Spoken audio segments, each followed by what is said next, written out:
Que bênçãos, queridos, estarmos aqui nessa manhã, desfrutando desse momento de congregar ao Senhor, de receber essa palavra. Amém? Eu creio que você vai ser abençoado nessa manhã. Eu quero começar rapidamente orando com você. Nós teremos um tempo breve, mas proveitoso. Amém? Então, fecha teus olhos aí na tua casa, vamos agradecer ao Senhor. Pai, obrigado por esse momento, obrigado pela ministração da sua palavra, obrigado, Senhor, porque no reino do Espírito não há distância, obrigado, Espírito Santo, porque você está conosco, você é o nosso ajudador, você é o nosso consolador, você é o nosso treinador, você é aquele que é bom, e nós te agradecemos, Espírito Santo, pelo seu trabalho em cada família, nesse momento, Senhor, em cada um que está na sua casa aí, recebendo da sua palavra, aprendendo de você, a obra do seu Espírito, alcançando cada família. Nós te louvamos e te agradecemos, em nome de Jesus. Amém. Então, querido, nessa manhã, nós vamos falar um pouco sobre congregar em família. Amém? E nós vamos começar com um texto base aqui. Eu queria que você abrisse em Josué, capítulo 24. Josué, capítulo 24.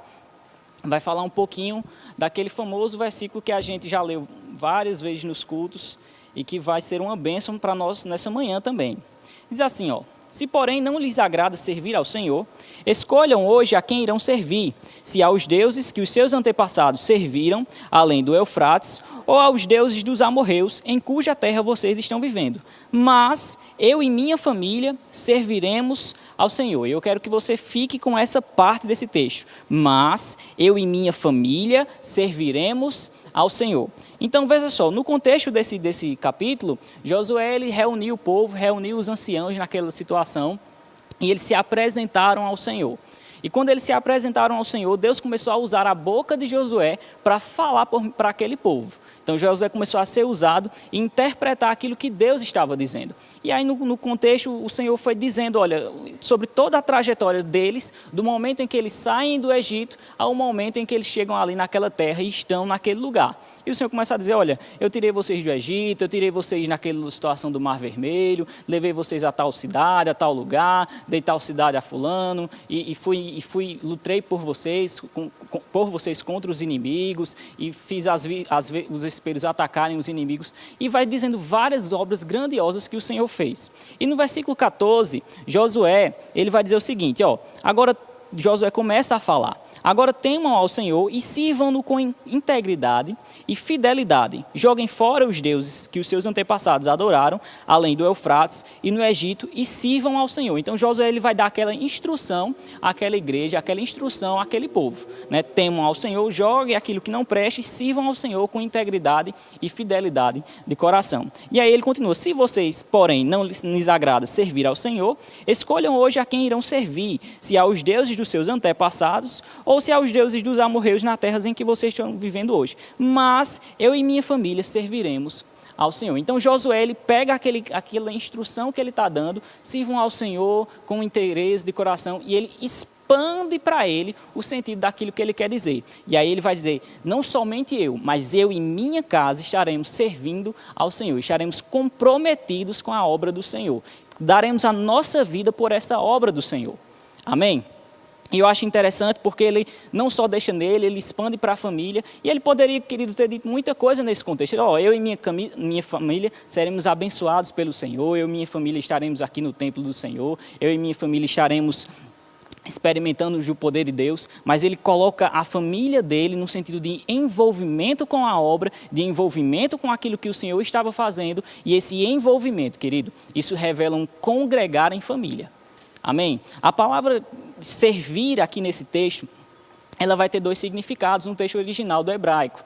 Vai ser servir de trabalho exatamente, mas também vai ser de ministrar ao Senhor. Então ela vai ter esses dois significados. Quando ela estiver se relacionando falando fortemente do contexto de servir, ela vai estar falando de ser um servidor, de estar comprometido com aquilo, de ser um servo. E quando ela estiver falando do contexto de ministrar ao Senhor, ela geralmente vai puxar para o lado de você repetidamente, intensamente, você apresentar aquilo a Deus.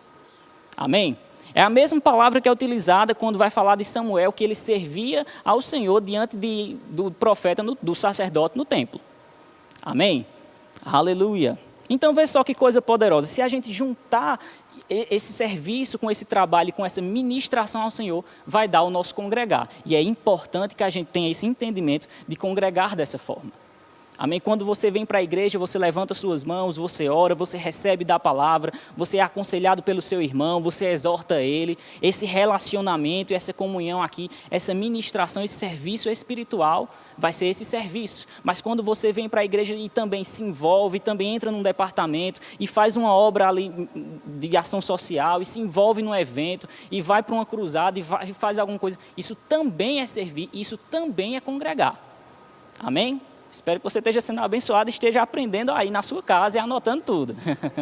Amém? Então, se a gente juntar todos esses significados dessa palavra serviço nesse texto, a gente teria algo como assim: eu e minha casa serviremos ao Senhor, seremos servidores do Senhor, comprometidos com o Senhor, intensamente com o Senhor, repetidamente ministraremos ao Senhor, congregaremos com o Senhor. Amém? Isso é poderoso, querido. Você congregar dessa forma, não somente vir para a igreja, não somente fazer parte da igreja, da instituição, mas você está envolvido com aquilo ali. Não somente você, mas você envolver a sua família e juntos a sua família servir ao Senhor. Amém? E aí, se você for ler o resto do capítulo, o povo ele começa a corresponder com aquilo que Josué estava falando. Sim, nós vamos servir. Sim, nós deixaremos os ídolos. Sim, nós faremos. Eles começam a dar declarações concordando com aquilo que está sendo dito. E lá no versículo 31, a gente vai ter os resultados dessas concordâncias e dessa atitude que Josué teve de se empenhar, ele e a sua família, no serviço do Senhor. E aí ele vai dizer o seguinte, serviu, pois, Israel ao Senhor todos os dias de Josué e todos os dias dos anciãos que ainda viveram muito depois de Josué e que sabiam toda a obra que o Senhor tinha feito a Israel. Então, aquelas pessoas, o resultado foi que aquele povo pegou junto com aquilo ali. Era uma família, Josué e sua família, abençoando outras famílias, dando exemplo a outras famílias e todo mundo cultuando junto. E quando a Bíblia diz, muito tempo se passou, Josué morreu, passou-se muito tempo, está falando de gerações. E quando se fala de gerações, está falando de famílias, de pessoas que vieram e que foram alcançadas por aquela instrução. Amém? Que se lembraram de tudo o que o Senhor fez. Amém? Aleluia. Deus ele tem esse propósito, querido, de usar famílias para alcançar famílias. Em Gênesis, quando o Senhor falou com Abraão, ele disse, em ti serão benditas todas as famílias da terra.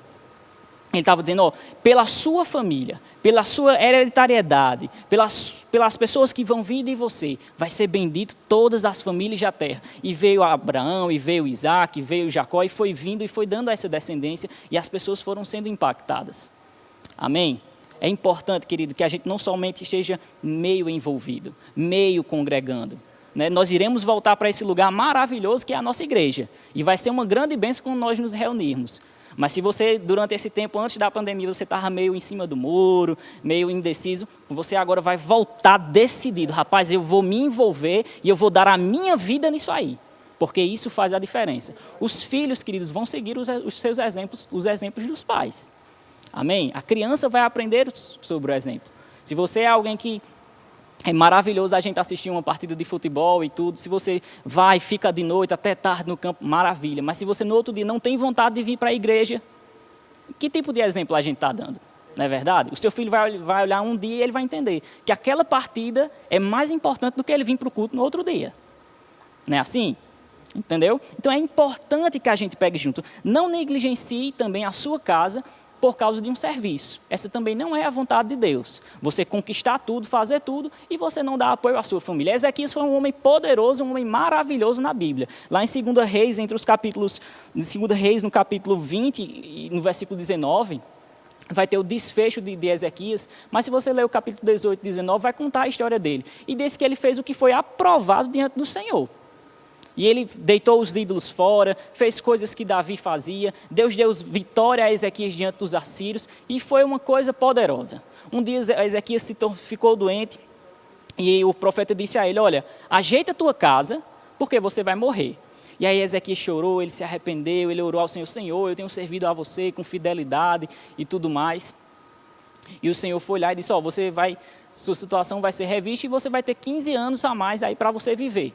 Mas nesse tempo, Ezequias ele não ajeitou a casa dele.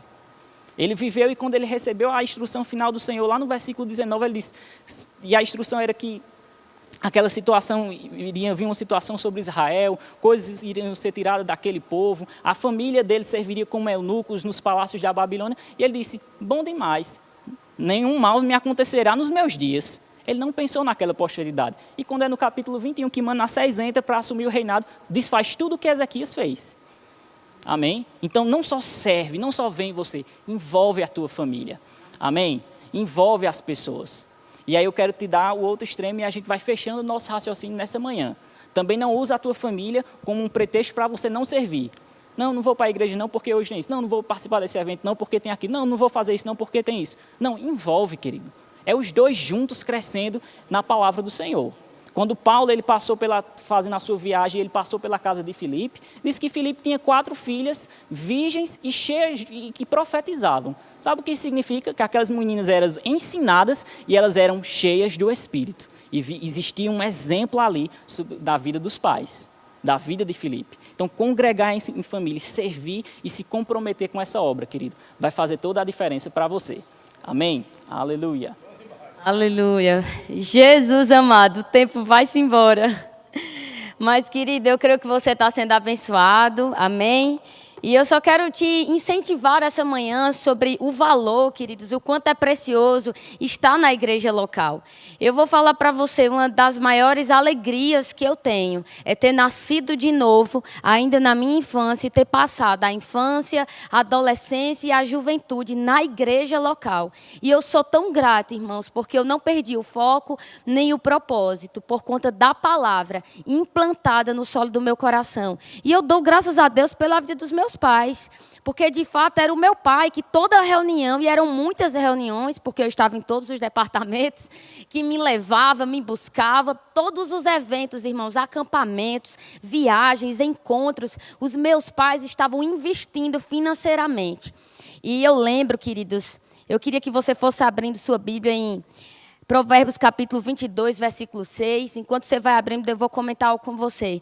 Quando eu estava lá em Portugal, eu tinha um primo que ele não é cristão, ele também estava estudando. E um dia ele olhou para mim e ele disse, eu nunca vi você tendo uma atitude errada, uma atitude de bebê, de festa. Mas dessa vez, você longe do seu pai e da sua mãe, eu vou ver você indo por esses caminhos. E eu disse a ele, comigo não, porque eu sei o fundamento da palavra que está dentro de mim, eu sei quem eu sou e eu não vou me desviar.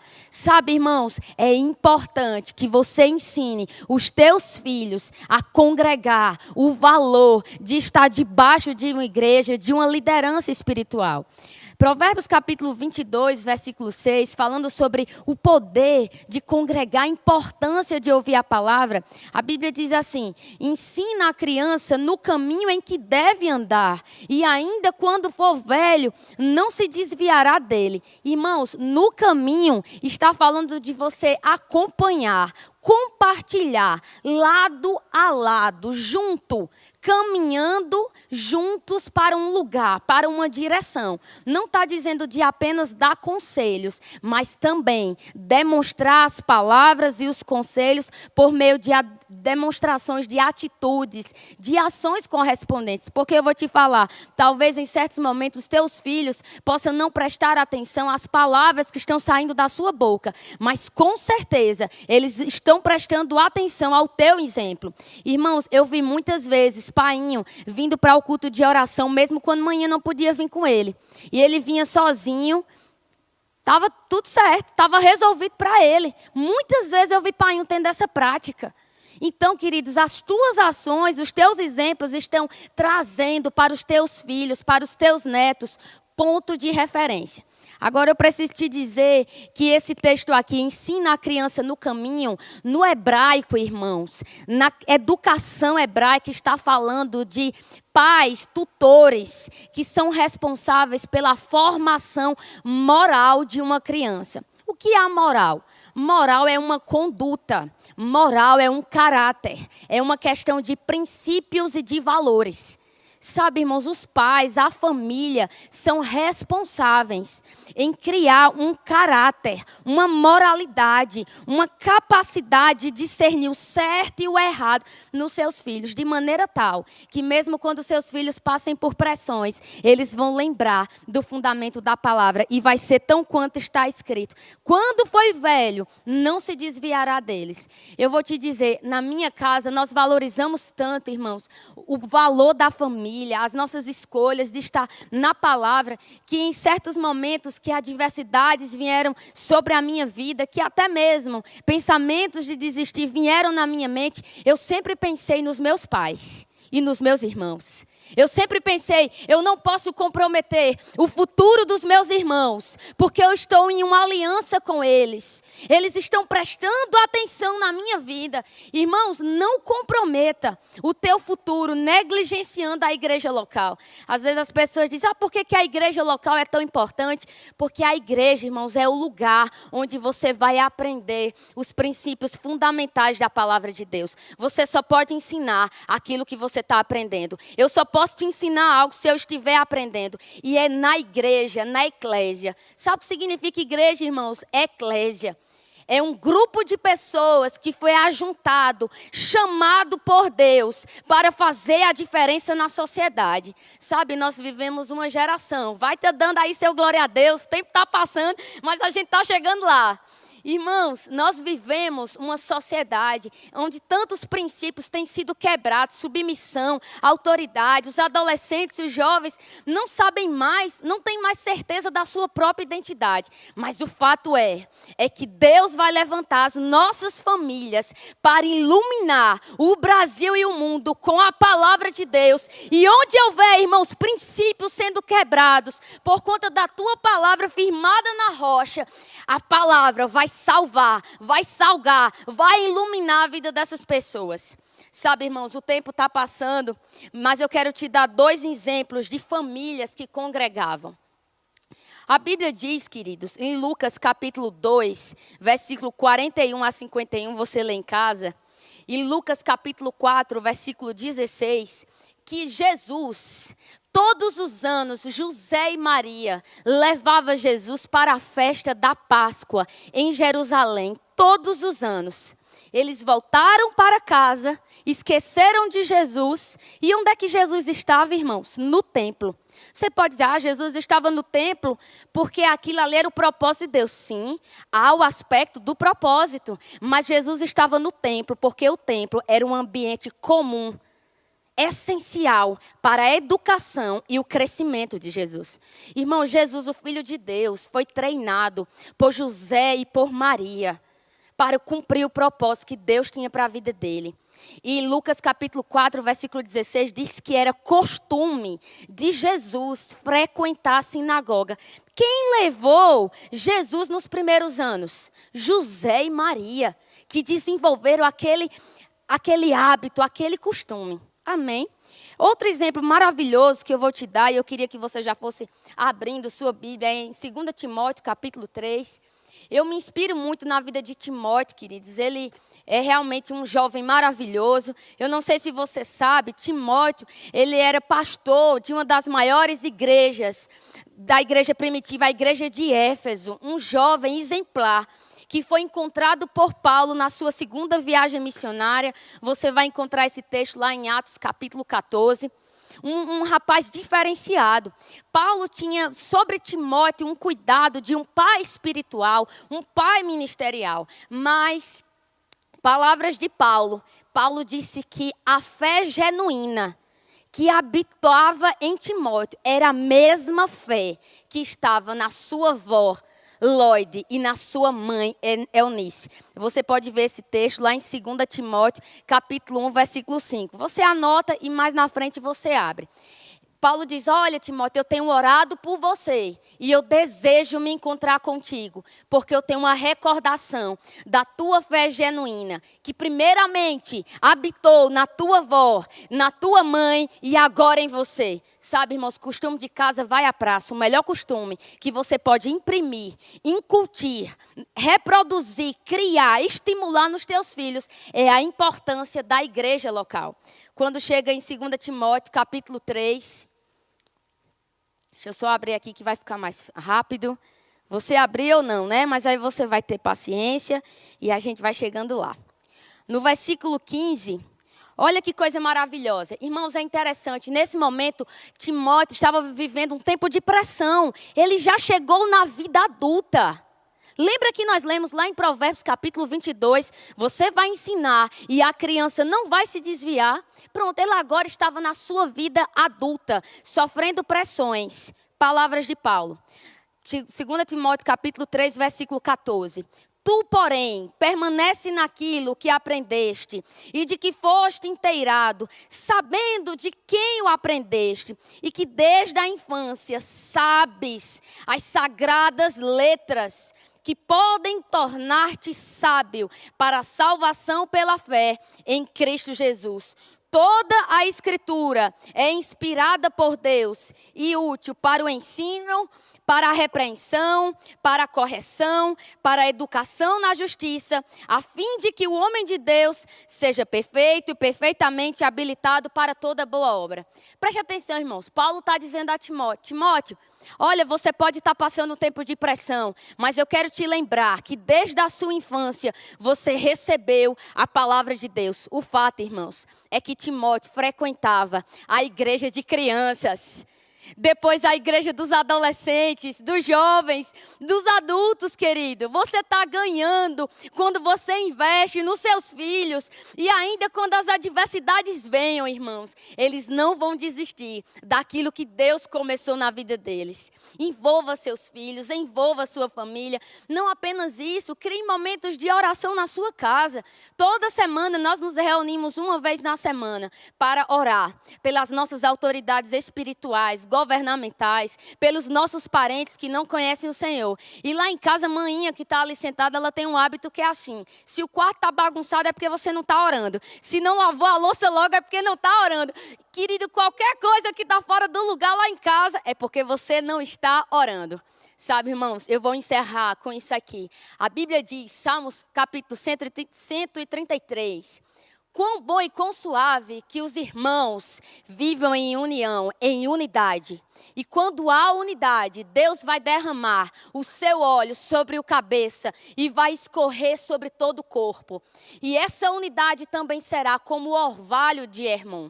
Sabe, irmãos, quando você e sua família congrega na igreja local, são envolvidos, sabe qual vai ser o resultado?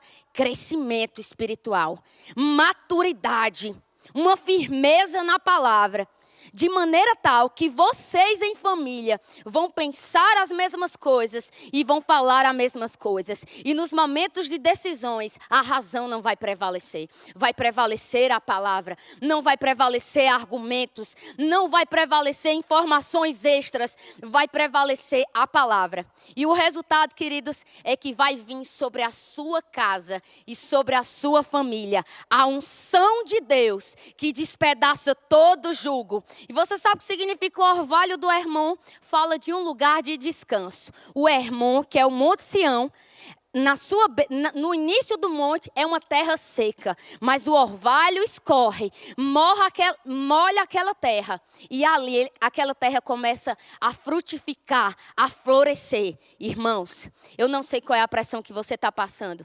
Eu não sei qual é o problema que você precisa resolver, mas deixa eu te falar, Deus tem compromisso com a sua palavra. E quando nós andamos na palavra, certamente que nós veremos o cumprimento das promessas de Deus. Há coisas que eu desejo ver do cumprimento do Senhor na minha vida, na vida dos meus pais. Mas eu sei que nós estamos crescendo espiritualmente, amadurecendo e vivendo uma fase de cada vez, observando o que está escrito na palavra. Certamente que o Senhor vai abrir as portas do céu. Amém? Use esse tempo de quarentena para você crescer espiritualmente. E quando essa igreja voltar, irmãos, valorize esse lugar, ame esse lugar. Não espere que nenhuma igreja seja perfeita. Mas tenho certeza que o Verbo da Vida é uma igreja comprometida com a palavra da verdade. Eu espero que você tenha sido abençoado. Muito obrigado, pastor Tadeu. Foi maravilhoso. Amém. Vai. Vamos orar, amém, querido? É isso aí que você aprendeu nessa manhã. A melhor forma de você educar na justiça é você mobilizar a servir, mobilizar a sua família a congregar, amém? Então fecha teus olhos, vamos orar, vamos agradecer a Deus por esse tempo. Pai, nós te agradecemos pela sua palavra, nós te agradecemos porque você é bom, porque você é fiel. Nós colocamos diante de você, Senhor, cada família que está nos assistindo nessa manhã. Nós colocamos diante de você cada família dessa igreja que congrega nesse lugar. Nós declaramos palavras de vida, palavras de paz. Se há alguma contenda, que haja paz. Se há algum impedimento do inimigo, que caia por terra em nome de Jesus. Nós declaramos, Senhor, prosperidade, finanças supridas, vindo do norte, do sul, do leste, do oeste, de aonde tiver. Nem imagina, o suprimento chegou e a sua palavra chegando junto, Senhor. Obrigado por pessoas motivadas, mobilizadas, educando os seus filhos na justiça, educando a sua família na verdade da sua palavra, Senhor. Nós te louvamos e te agradecemos e abençoamos cada família que nos ouviu nessa manhã. Em nome de Jesus, amém.